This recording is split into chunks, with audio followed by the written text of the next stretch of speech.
Thank you very much. Thank you. Happy Labor Day. That was really a very special time I had speaking to some of the labor union heads and other people. They're very happy with the way things are going. As you probably see, the numbers are terrific.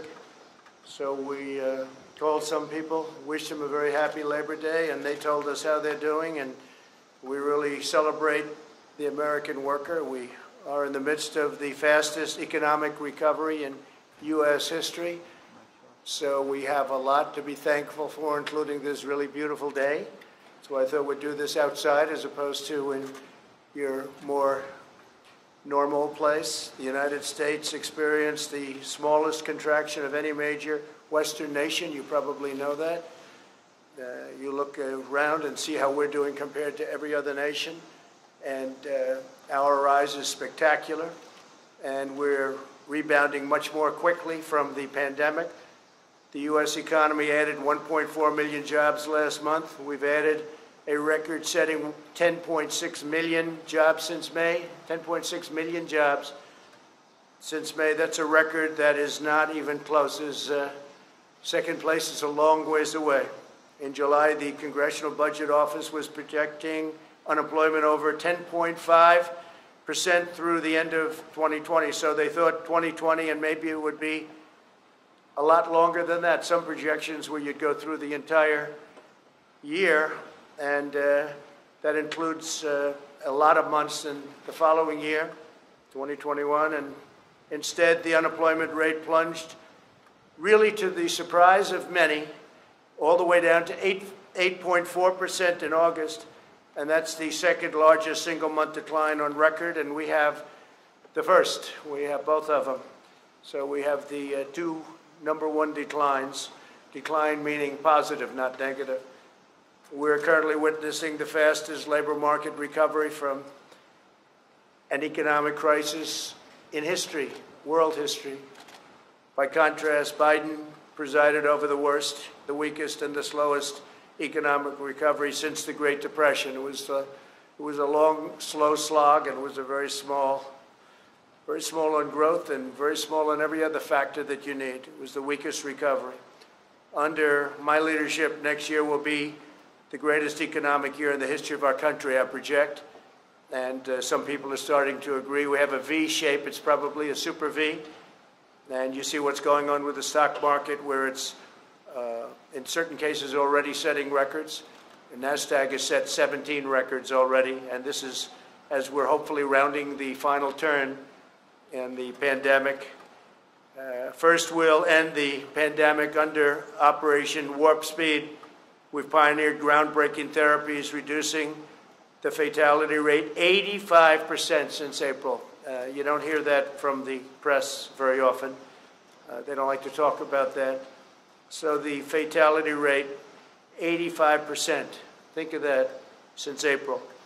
The United States has experienced among the lowest case fatality rates of any major country in the world. And we are an absolute leader in every way. Under my leadership, we'll produce a vaccine in record time. Biden and his very liberal running mate, the most liberal person in Congress, by the way, is not a competent person, in my opinion, would destroy this country and would destroy this economy, should immediately apologize for the reckless anti-vaccine rhetoric that they are talking right now, talking about endangering lives, and it undermines science. And what's happening is all of a sudden you'll have this incredible vaccine, and because of that fake rhetoric, it's a political rhetoric, that's all it is, just for politics, because now they see we've done an incredible job, and in speed like nobody's ever seen before. This could have taken 2 or 3 years, and instead it's going to be done in a very short period of time. Could even have it during the month of October. So contrary to all of the lies, the vaccine, that they're politicalized, they'll say anything. And it's so dangerous for our country, what they say. But the vaccine will be very safe and very effective, and it'll be delivered very soon. You could have a very big surprise coming up. I'm sure you'll be very happy, but the people will be happy. The people of the world will be happy. Next, we'll return to unprecedented prosperity through our pro-American policies. We'll pass new tax cuts to boost take-home pay. We're going to be cutting taxes very substantially. We get it back through growth. We had tremendous growth until we got hit with the China virus. We'll continue our historic regulatory reduction campaign. As you know, in 3.5 years, we've cut more regulations than any other administration, no matter how long, no matter what period of time you're talking about. We'll enact fair trade deals, and we're working on 7 major fair trade deals right now. And when I say fair, fair to our country, because our country was ripped off by every nation. Friend, foe, didn't matter. Every nation was ripping us off at a level that it's just unbelievable, to be honest. We're going to be expanding opportunity zones, and we will keep that going. It's been a tremendous program. I want to thank Senator Scott, South Carolina, for coming up with that whole concept, because he came up and I liked it right away, and it's really turned out to be a tremendous thing, especially for African Americans, Hispanic Americans. We'll continue to unleash American energy. We're #1 in the world, and we're totally energy independent right now. And in 2021, we'll create 10 million jobs at least in the first 10 months. Joe Biden, the radical socialist Democrats, would immediately collapse the economy. If they got in, they would collapse it. You'll have a crash the likes of which you've never seen before. Your stocks, your 401ks. Remember, it's the people that own these massive listed companies. A lot of people, rich people, not so rich people, and middle-income people, and those stocks will crash like you've never seen before. The Biden plan begins with a $4 trillion tax hike, and that will end everything, including growth. There won't be growth. There'll be total contraction. Biden's also pledged to demolish the U.S. energy industry and implement the same policies causing blackouts in California. He wants to have things lit up with wind. He'll have to talk to China, Russia, India, and lots of other countries, because they're not doing that. And if they're not doing it, it puts us at a tremendous economic disadvantage, and it doesn't work. You take a look at the blackouts in California. It's really rather amazing what's going on there. They've tried to go, and that's just with a small portion going that route. That doesn't work, and it can't fire up our big plants. We're going to have this great industry that we've created. Can't fire up our big plants. Biden's plan for the China virus is to shut down the entire U.S. economy. He's going to totally rely on somebody to walk up. Yes, sir, it's time to shut it down. He'd be laying off tens of millions of workers and causing countless deaths from suicide, substance abuse, depression, heart disease, and other very serious illnesses. Because when you do a shutdown, there's a problem on the other side. It's not just from the virus. You have a big problem with suicides, with losing your jobs, with all sorts of things. You just take a look. Depression is a massive problem. And, what happens is they turn to substance abuse, alcohol, drugs. So we can't do that. And then we'd have to give up all the gains that I've been talking about over the last 3 months. What we have done is incredible. We're setting records all over the world. No matter where you go, nobody has done what we've been able to do. So we're setting records in jobs, we're setting records in numbers, and you're going to see some very big numbers. Third quarter numbers are coming out right before a very special day, November 3rd. So you have the numbers coming out, and they're, I think, going to be fantastic. I think they're going to be fantastic. The best numbers of all, if somebody doesn't come along and raise taxes, double, triple, quadruple your taxes, will be the numbers from next year. But you're going to have a good third quarter number coming out. And I think it's going to be hard for even the media to disparage that number. Biden wants to surrender our country to the virus. He wants to surrender our families to the violent left-wing mob. And he wants to surrender our jobs to China, our jobs and our economic well-being. I've taken in billions and billions of dollars from China. No other president's done what I've done. I've given much of it to the farmers. I've given it to farmers, manufacturers, but I've given most of it to the U.S. Treasury. Nobody's done that. We haven't taken in 10 cents from China ever. They targeted our farmers, and I targeted them. And I gave $28 billion to our farmers. Our farmers wouldn't be existent right now. Right now, they're very happy. In fact, they're setting records on purchases. China is purchasing more corn than they've ever done. Record purchase of corn and soybeans, beef, because they know I'm not happy with them. They know I'm not happy at all. And frankly, I don't want to set the world necessarily to thinking too much about it right now, but there's been no country anywhere at any time that's ripped us off like China has. We lose billions and billions of dollars for years and years, decades. We've lost billions and billions and billions of dollars by dealing with China. We get nothing from China. They get nothing other than loss, other than giving our money, and they take that money and they build their military, and you see they're building up a powerful military. And it's very lucky that I've been building ours up, because otherwise we'd be dwarfed right now by China. It would be a terrible thing, terrible thing. We're way ahead on the nuclear front. We've upgraded our nuclear. Hope to God we never have to use it. But we would be in a position that we are not in right now. But China's spending the money we give them to build up their military. So when you mention the word decouple, it's an interesting word.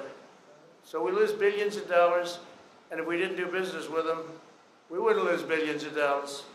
It's called decoupling, so you'll start thinking about it. You'll start thinking. They take our money and they spend it on building airplanes and building ships and building rockets and missiles. And Biden has been just a pawn for them. He's been so easy, they dream about Biden. There was a report today that they hope that Joe Biden becomes president. If Joe Biden becomes president, China will own the United States, and every other country will be smiling also. They'll be smiling. When reports come out that certain countries don't really like me too much, that's not because of my personality, although it could be that also, frankly. It's because of the fact that I've been very tough on countries that have been ripping us off for so many years. If you look at NATO, with the exception of 8 countries, we're one of them. Every country is way behind. They're delinquent, especially Germany, in paying their NATO bills. That means we end up paying it, and we're not doing it. I told them, we're not doing it. And they've increased their spending now, $130 billion, going up to $400 billion a year. It's all because of me. Then you hear the country doesn't like me. I mean, I can understand that, because President Obama and other presidents, in all fairness, would go in there and they'd make a speech and they'd leave. I went in there, I looked, and I said, this is unfair. We're paying for NATO. We're paying for NATO, almost all of it. So they rip us off on the military, and then they rip us off with the European Union on trade. And Biden doesn't have a clue. You know he doesn't have a clue. Everybody knows he doesn't have a clue. In prime time, he wasn't good. And now, it's not prime time. He spent 47 years sending American jobs to China, to Mexico, and to other countries while collecting millions of dollars in campaign and super PAC contributions from global corporations that got rich by making American workers poor. His son, where's Hunter? Where's Hunter? I call him Where's Hunter. Walked away with $1.5 billion to manage, even though he never did that before. He walked away with a fortune from Ukraine, from China, and from other countries. Between his son and his brother, you ought to read the statements, and the press doesn't pick that up. If I ever did that, it would be hell, even worse than it's been, okay? Even worse than it's been. What he's done is so incredible. I won't give them the $1 billion, he says. I won't give them unless they get rid of that prosecutor. And then voila, they got rid of the prosecutor. And the press doesn't even want to talk about it. You talk about quid pro quo. With me, there was none. With him, he's right on tape, and you don't want to cover it. You should be ashamed of yourselves. The press should be ashamed of themselves. But Biden shipped away our jobs, threw open our borders, and sent our youth to fight in these crazy, endless wars. And it's one of the reasons the military, I'm not saying the military is in love with me, the soldiers are. The top people in the Pentagon probably aren't, because they want to do nothing but fight wars so that all of those wonderful companies that make the bombs and make the planes and make everything else stay happy. But we're getting out of the endless wars. You know how we're doing. We defeated 100% of the ISIS caliphate, 100%. When I came in, it was a mess. It was all over.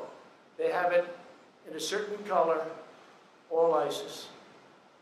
A year later, I said, where is it? It's all gone, sir. Because of you, it's all gone. Because of my philosophy, but all gone. I said, that's good. Let's bring our soldiers back home. Some people don't like to come home. Some people like to continue to spend money. One cold-hearted globalist betrayal after another, and that's what it was. Biden supported NAFTA. He supported China's entry into the World Trade Organization. Two disasters, the most disastrous trade deals in history, both of them. I can't tell you which was worse. They were both terrible. And as you know, I ended it, and I ended NAFTA. And we're looking at the World Trade Organization. They've become much better, I will say that. World Health I got out of because we're spending $500 million. China was spending $38 million, and China controlled it. But World Trade, we're looking at it. They've been very nice to us lately, I will say that, amazingly. We never used to win anything at the World Trade. We'd lose every case. Now all of a sudden we're winning a lot of cases. We just won $7 billion as a case. And they're talking to us much differently than they used to. Because if they don't shape up, we're going to ship out, that's all. We're not treated fairly. China is treated as a developing nation. Developing nation. We're treated as a nation that's fully developed. We're not fully developed as far as I'm concerned. When you look around at Portland and you see what these Democrats are doing to our cities, take a look at what's happening in New York and Chicago. We have Democrat-run cities, mayors that are running, and governors that are running states so badly, and mayors running cities so badly. It's very sad to look at it. It's Democrat-run. Every one of them that I see. I guess we could probably find one or two that aren't, but I don't. So far, I haven't been able to. If you look at Biden, he supported TPP, Trans-Pacific Partnership, which would have been a disaster, would have destroyed our automobile business. By the way, many plants are being built right now, auto plants in Michigan, just like I said. They're being built in Ohio, they're being built in South Carolina, North Carolina. They're being built all over and expanded at a level that we've never seen before. Because I said to Japan, Germany, and others, sorry, you got to come here and build plants, otherwise we're going to have to make it very tough on you with tariffs. And we got out of the horrible Paris Climate Accord that he'll go back into because, you know, it sounds wonderful. It's a disaster for this country. They basically taken away your wealth, the Paris Climate Accord. And the other countries don't have to adhere to it. China doesn't kick in until 2030. They don't have to do anything until 2030. We had very high standards. We would have had it closed under some scenarios. 25% of our businesses in order to qualify under this ridiculous Paris Climate Accord. Sounds good. It was very bad, very expensive. The New York Times has just published an entire story on Biden's China sellouts, which is amazing for the New York Times. I appreciate that. In 2001, Biden said the United States welcomes the emergence of a prosperous, integrated China on the global stage because we expect this is going to be a China that plays by the rules. They didn't play by the rules. They didn't play by the rules. The World Trade Organization, one of the reasons it's so bad is that China didn't play by the rules. We did. We did, but their rules were easier because they're considered a developing nation. So they had a much lower standard. But even that, they didn't play by the rules. That's when they became a rocket ship. They were flatlined for years and years and years. Then they joined the World Trade Organization. And frankly, they cheated. Okay, they cheated, I'll say it. What difference is it? I feel much differently. I feel I've made a great trade deal with China, great. And they're buying. You know why they're buying? Because they know I'm not happy. That's why they're buying. And I talk about it because today is Labor Day. It's a good time to talk about when we're being ripped off by countries, but nobody's even close to China. Biden cheered China's rise as a great power because great powers adhere to international norms in the areas of non-proliferation, human rights, and trade. Well, they didn't. They took advantage of stupid people. Stupid people. And Biden's a stupid person. You know that. You're not going to write it. But you know that. The cost of Biden's economic treachery was 60,000 shuttered American factories, and I hear this morning the real number is probably 70,000. 70,000 shuttered American factories, and he's talking about how wonderful it is with China. No, China's been very bad, on top of which we had the China plague sent to us, and other viruses, nothing near this serious, but the swine. We had other viruses sent in over the years that came from China. I wonder why. If Biden wins, China wins, because China will own this country. If Biden wins, China will own this country, and hopefully you're not going to be able to find that out. It's the most important election in our history, right now. Most important election in our history. Under my administration, we will make America into the manufacturing superpower of the world, and we'll end our reliance on China once and for all. Whether it's decoupling or putting in massive tariffs like I've been doing already, we're going to end our reliance on China, because we can't rely on China. And I don't want them building a military like they're building right now. They're using our money to build it. We'll manufacture our critical medical supplies in the United States. We'll create made-in-America tax credits and bring our jobs back from China to the United States, and we'll impose tariffs on companies that desert America to create jobs in China and other countries. If they can't do it here, then let them pay a big tax to build it someplace else and send it into our country. We'll prohibit federal contracts from companies that outsource to China, and we'll hold China accountable for allowing the virus to spread around the world. Now you can understand why China would much rather see Sleepy Joe than Donald Trump. But as long as I'm president, we will never waver in our undying loyalty to the American worker and to our country as a whole. So, happy Labor Day, everybody. Yeah. Go ahead. Thank you, President. The issue of what happened when you were in France continues to be a story. You're going to have to take that off, please. You can take it off. How many feet are you away? I'll speak a lot louder. Well, if you don't take it off, you're very muffled. So if you would take it off, it would be a lot easier. I'll just speak a lot louder. Is that better? It's better, yeah.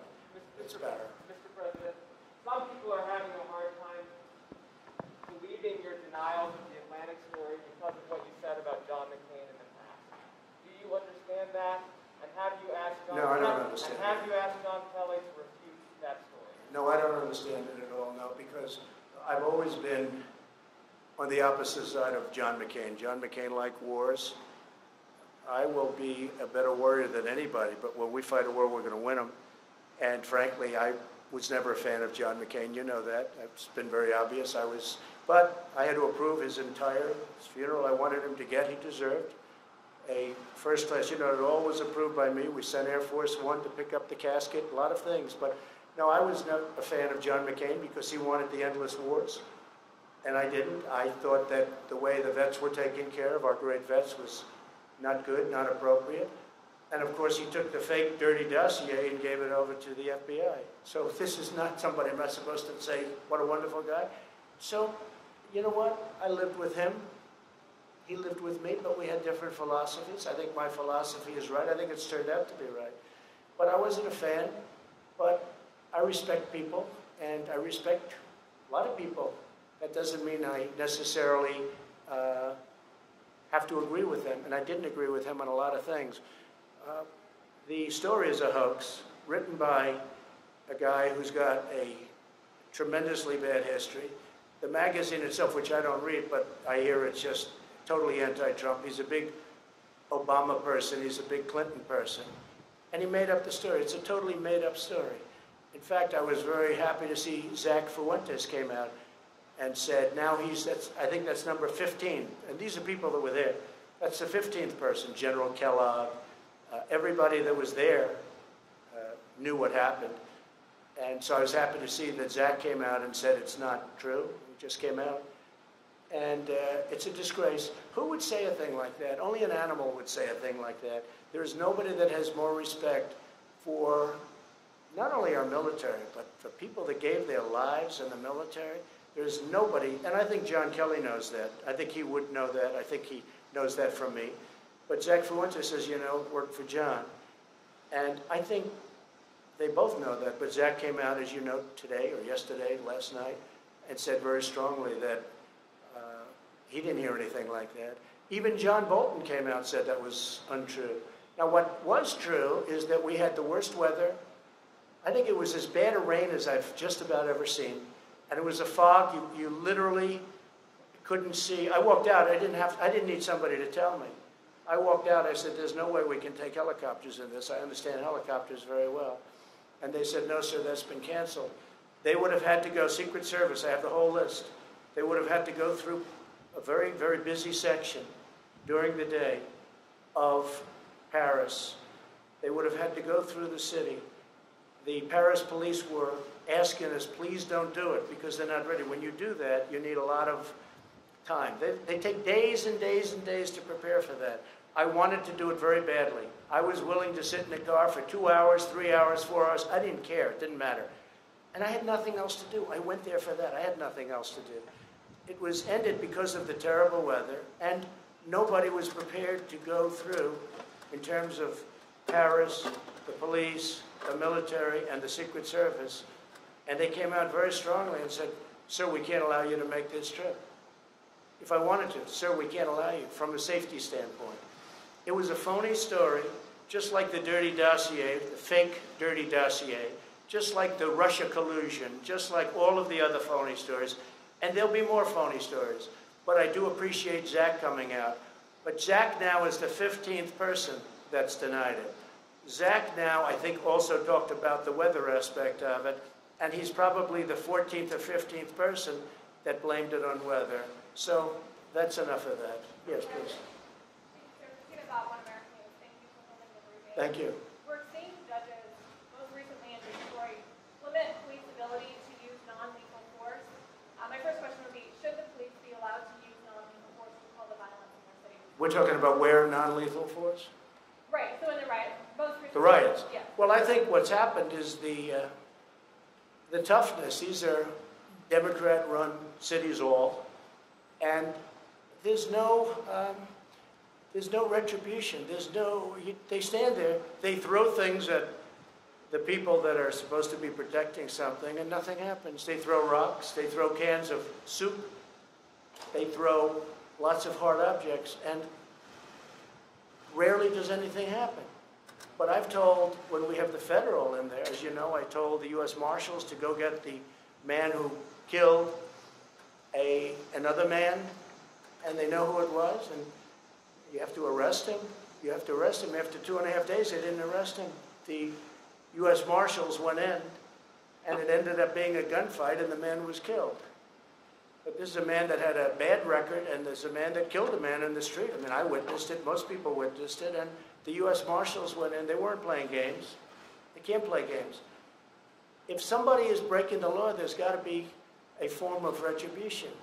I watch so often when I watch some of the areas that we're talking about. Now we have Rochester.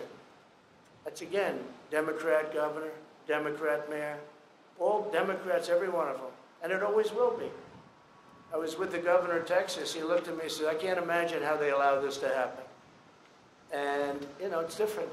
It's different. I could talk about other governors saying the same thing. Yeah, please, go ahead. I could follow up on that. We're also hearing reports of groups like Antifa and Black Lives Matter traveling around the country, leaving their home cities to go riot and protest in other cities where they're holding families. Do we expect to see prosecution or charges in the Department of Justice for those traveling to that limit? So we have now over 1,000 people, federal, in jail. We're prosecuting many people. A big thing was when I signed the law putting people in jail if you knock down monuments. That was 3 months ago. There hasn't been a federal monument knocked down in 3 months or even thought about it. I don't think they've even thought about it. So that's had a very big impact, very big impact.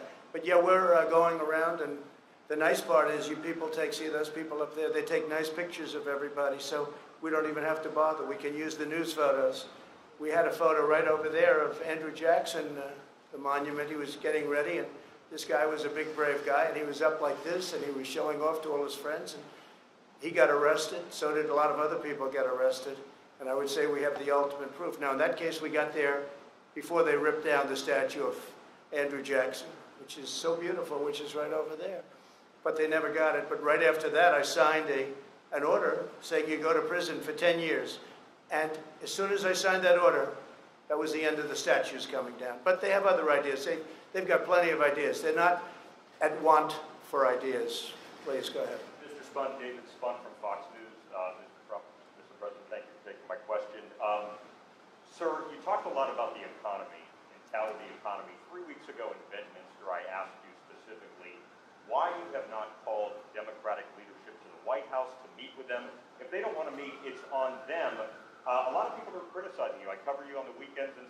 I don't a think lot of they golf are. thing. No, I don't think Why they have you not met with them in Yeah. person? I mean, we're in September. There's no deal.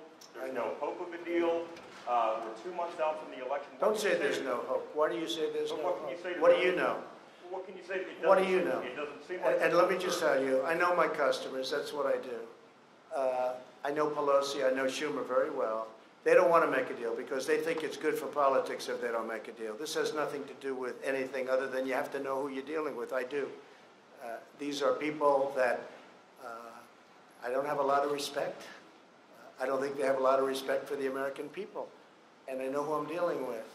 And I don't need to meet with them to be turned down.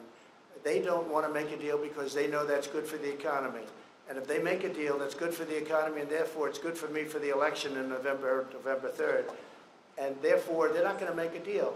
Now, if we gave the store away, if we bailed out all of their Democrat-run cities, where we give them $1 trillion, which is the kind of money they want $1 trillion to bail out badly run Democrat cities and states, whether it's New York or Illinois or others, they want to bail them out. And we're saying, well, we're not going to pay that kind of a price in order to bail the city. We'll do something to help cities, but that's going to have to rest on its own. And why didn't you do this at the beginning? Because they could have done it at the beginning. So I know who I'm dealing with. And I'm on the phone with Mnuchin and with Meadows and with all of these people constantly, while they're there. But I also know when it's time to meet with people. I've done very well with deals, okay? That's what I do. And I know when it's time to meet. But I don't have to meet them in order to be turned down and in order for them to walk out to the sticks, which is the microphones, and give you people a false report of what just took place in the Oval Office. So they don't want to make a deal because they think that if the country does as badly as possible, even though a lot of people are being hurt, that's good for the Democrats. But, David, that's a bad thing. Yeah, please. But as president, shouldn't you take the high road, sir? I am taking the high road. I'm taking the high road by not seeing them. That's the high road. Yeah. President David. And if I thought it made a difference or would make a difference, I'd do it in a minute. Yeah, go ahead. David Jackson, USA Today. My question is about the Durham report, which you have talked about recently. So let's see what happens. Now, you've accused people of committing crimes against you during the Russia investigation. Yeah, sure. They spied on my campaign. That's right. My question. They spied on my campaign, and if they were Democrats, they would have been in jail 2 years ago. They would have been in jail, literally, if this side were the Democrat side, they would have been in jail 2 years ago for 50-year terms for treason and other things. Excuse me, my question is, do you want the Justice Department to indict people over this? I'm not going to say that. I have to see the report. I haven't seen it. I don't know if that was a good thing, smart thing, I don't know. But nobody can complain about it. I have every right to have been very much involved. And maybe someday I'll get involved in it. They spied on my campaign, and that includes Biden and Obama. They spied on my campaign trying to defeat me. They wrote up a fake dossier that has proven to be totally fake, written by Christopher Steele, paid for by Hillary Clinton and the Democrats. And they used that illegally in the FISA courts. If we did what they did, you would have many people in jail right now. And you have, other than the one agent that admitted his guilt, that he forged documents, we don't have that yet. But the report hasn't been issued yet. Let's see what happens. But let me just say something. President Obama and Biden, Sleepy Joe, he knew everything that was happening. They were spying on my campaign and they got caught. Now let's see what happens. But if this were the opposite way, people would have been in jail. They would have been in jail already for a period of at least, it would have started 2 years ago, and it would have been for 50 years for treason. Because you can't do that. That's never, nothing like that's ever happened before. Then they created, at tremendous expense, the money they paid is tremendous. I'm sure you know the money that was paid. Millions of dollars. They created a fake dossier. A fake dossier, proven to be now fake. Everyone, and they used it in the FISA courts. That's a crime. So far, I haven't seen anybody have a problem, but the report hasn't been issued yet. Let's see what happens with the Durham report. But this started at Obama. And some people would say, and some people go, well, but he was the president, like, let's leave him alone. If it were me, they wouldn't be leaving me alone, I can tell you. It's a totally double standard, and it's a disgrace. And if I were a Republican senator, and if I were a Republican congressman, and we have some great ones, but we have a lot of them that don't fight the way that the other side fights. We have much better policy. We have much better things going for us, like borders and walls and immigration and no sanctuary cities and they have a lot of bad stuff going. But they're dirty fighters. And the dirtiest fight of all is the issuance of 80 million ballots. Unrequested. They're not requested. They're just sending 80 million ballots all over the country. 80 million ballots, non-requested. I call them unsolicited ballots. That's going to be the dirtiest fight of all. People are going to get ballots. They're going to say, what am I doing? And then they're going to harvest. They're going to do all the things. And if you look at the last period of 6 months, take a look at the races where they've sent ballots out. Take a look at Carolyn Maloney, whose race should be redone because she won that race totally unfairly to her opponent. Her opponent did very well against her. That race should be rerun.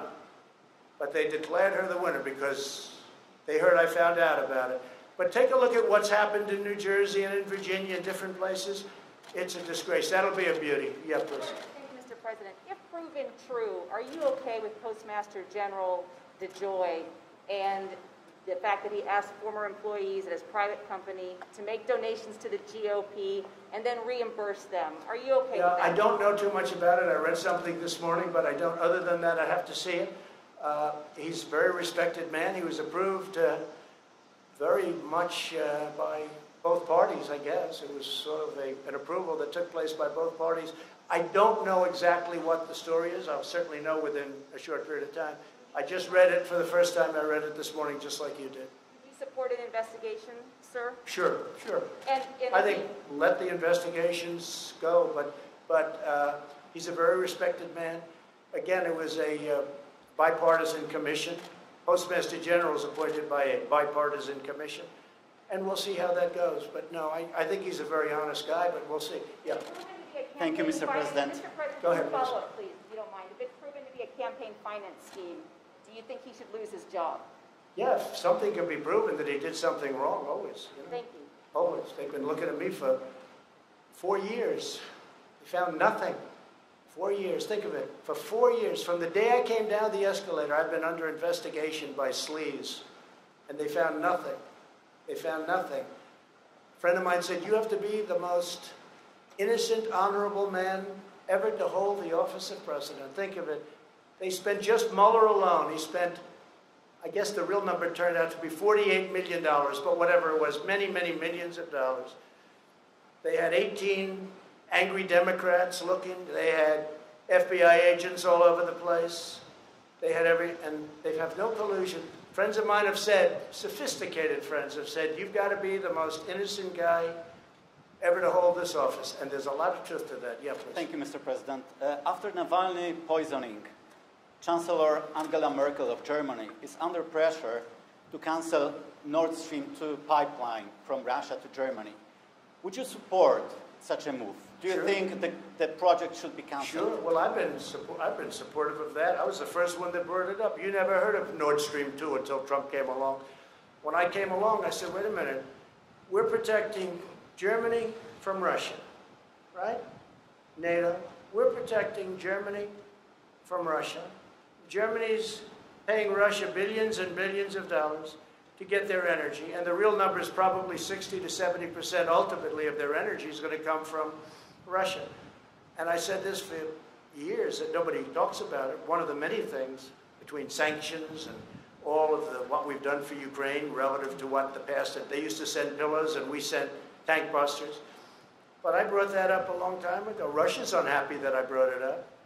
But you never heard of Nord Stream 2. Nobody did until I got elected. And I said, why is Germany making a deal to give billions of dollars to Russia, and then we're protecting Germany from Russia? How does that work?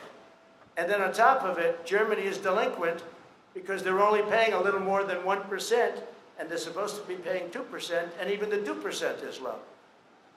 But just remember, Trump, me, I got the countries of NATO spend $130 billion going to $400 billion a year. Think of it, $400 billion a year more for NATO. And the purpose of NATO primarily is Europe protection against Russia. Now they can use it for other, I guess, and they have a little bit in the Middle East, et cetera, et cetera. But I'm the one that did that. So Nobody talks about that. Nobody talks about Nord Stream 2. The answer is absolutely if they feel that something happens. But I don't know that Germany's in a position right now, because Germany's in a very weakened position energy-wise. They're closing all their plants. They're closing their nuclear. They're closing their coal. They're closing a lot of plants. And they have put themselves in a very bad position, frankly. Very, very bad position. Yeah, please. Can I follow up on Jeff Mason's question?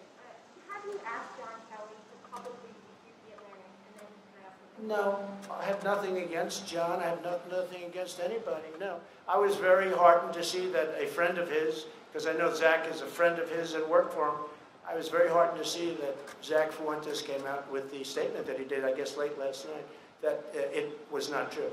Can I ask another question? Different topic, Mr. President. Mr. President, what exactly is un-American about federal government training programs that are aimed at improving inclusivity? Well, we're going to do a report. Yeah, I fired those people. They're all gone.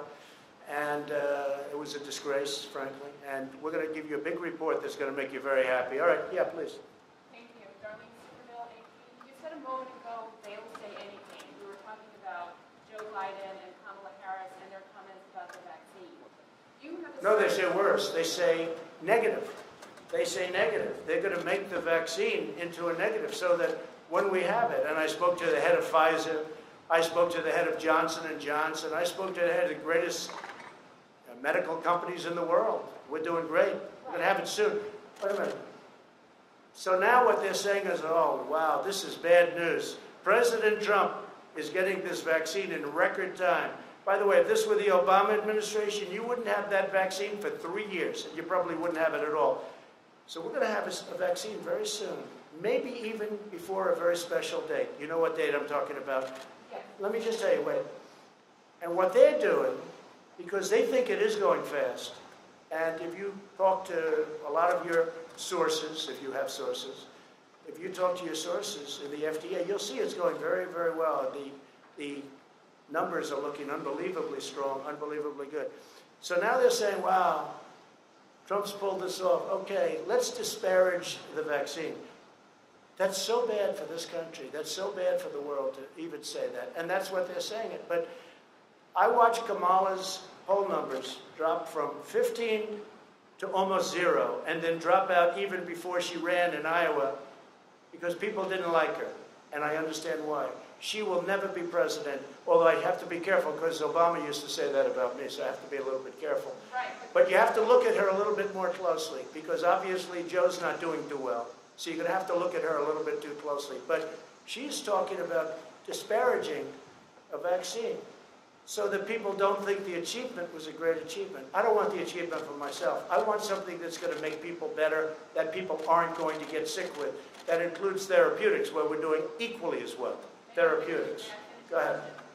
Your point is that what they're saying is that they're saying it for political purposes. Yes. You have asserted repeatedly that a vaccine will be on the market before the election. No, I didn't say they will. I said by the end of the year. Same thing that No, but you're not quoting me accurately. I said that vaccines will be on the market before the end of the year, but they may even be on the market.